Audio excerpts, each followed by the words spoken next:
देवियों सज्जनों, बाहर खड़े होने वालों,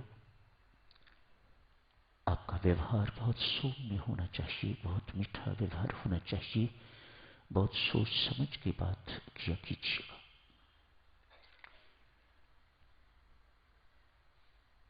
उस सारे का प्रभाव मेरे ऊपर पड़ता है। लोग अल्टीमेटली यही कहते हैं, we don't come for you, हम किसी और के लिए आते हैं। You are his representatives. तो ये सारे का सारा बोझ, यदि श्रेय मिलता है, मान मिलता है, तो अपमान भी कम नहीं मिलता। बाहर खड़े होने वालों से ही नहीं, साथियों आप सबसे ही निवेदन है, मेहरबानी करके अपने आचरण, अपने व्यवहार पर बहुत ध्यान दिया कीजिएगा। कल की चर्चा साथियों आगे जारी रखते हैं। कल चर्चा चल रही थी कि दो व्यक्ति आपस में लड़ रहे हैं, मैच खेल रहे हैं, एक की जीत हो जाती है, दूसरे की हार हो जाती है। ऐसा क्यों?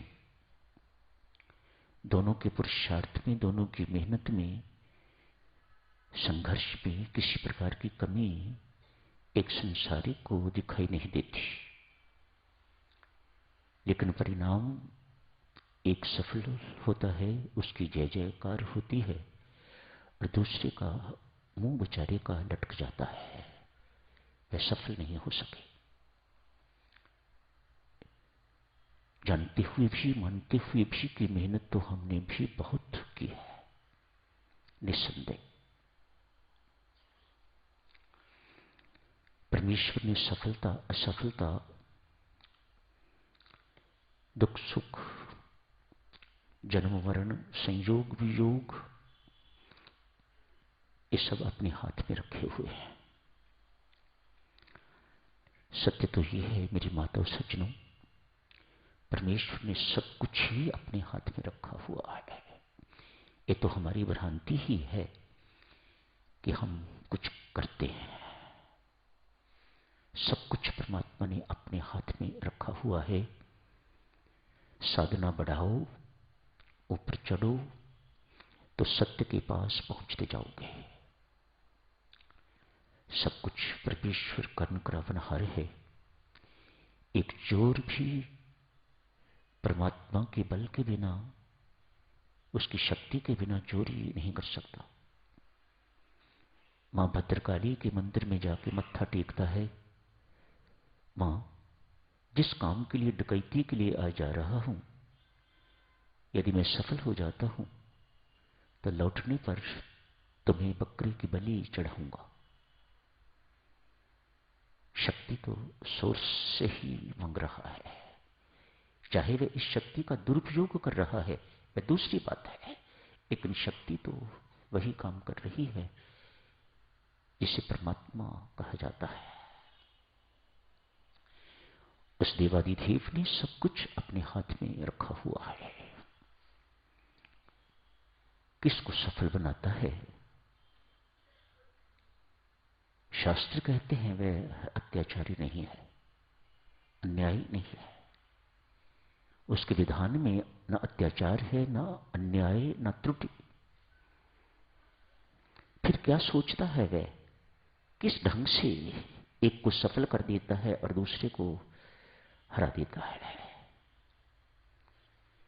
भगवान की बातें देवियों सज्जनों भगवान ही जाने, या जिसे वह जनाना चाहे, जिसे वह बताना चाहे, समझाना चाहे, ऐसा मैंने क्यों किया है, वह जान सकता है।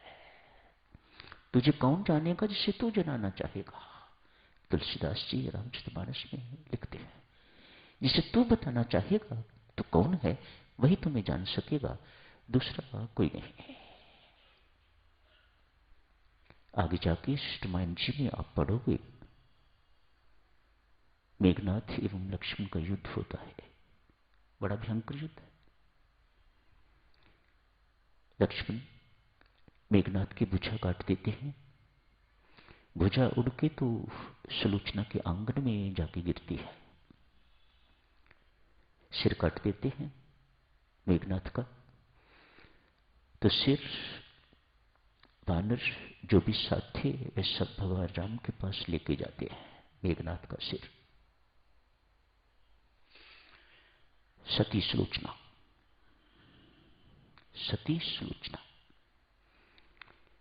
अपने आंगन में अपने पति की बाजू देखती है तो कहती है, यदि मैंने आजीवन सतीत्व का धर्म निभाया है, पतिव्रत धर्म मैंने यदि निभाया है, तो ये हाथ मुझे लिख के बताए क्या हुआ है। कहते हैं हाथ ने लिखा, प्रिय मैं लक्ष्मण द्वारा मारा गया हूं, युद्ध क्षेत्र में हूं, तेरी इंतजार कर रहा हूं। रोती हुई सुलोचना, बिलखती हुई सुलोचना रावण के पास जाती है। रावण रो रहा है। जिंदगी भर सबको रुलाने वाला आज स्वयं रो रहा है। प्रकृति अत्याचारी को सजा दिए बिना सब्र नहीं लेती। रावण का नाम ही इसी प्रकार से पड़ा है, जो सबको रुलाए वह रावण। सारे संसार को देवी देवताओं सहित रुलाने वाला रावण आज मेघनाथ की मृत्यु पर रो रहा है, बिलख रहा है। शायद सुलोचना ने या किसी ने भी जिंदगी में पहली बार रावण को रोते हुए देखा होगा। वह मेघनाथ की मृत्यु का सुन चुका हुआ है। बड़ा लाडला पुत्र रावण का। पिताश्री, मैं पति की मृत्यु के साथ साथ ही उनके साथ ही मैं सती होना चाहती हूं, सुलोचना ने कहा। रावण कहते हैं,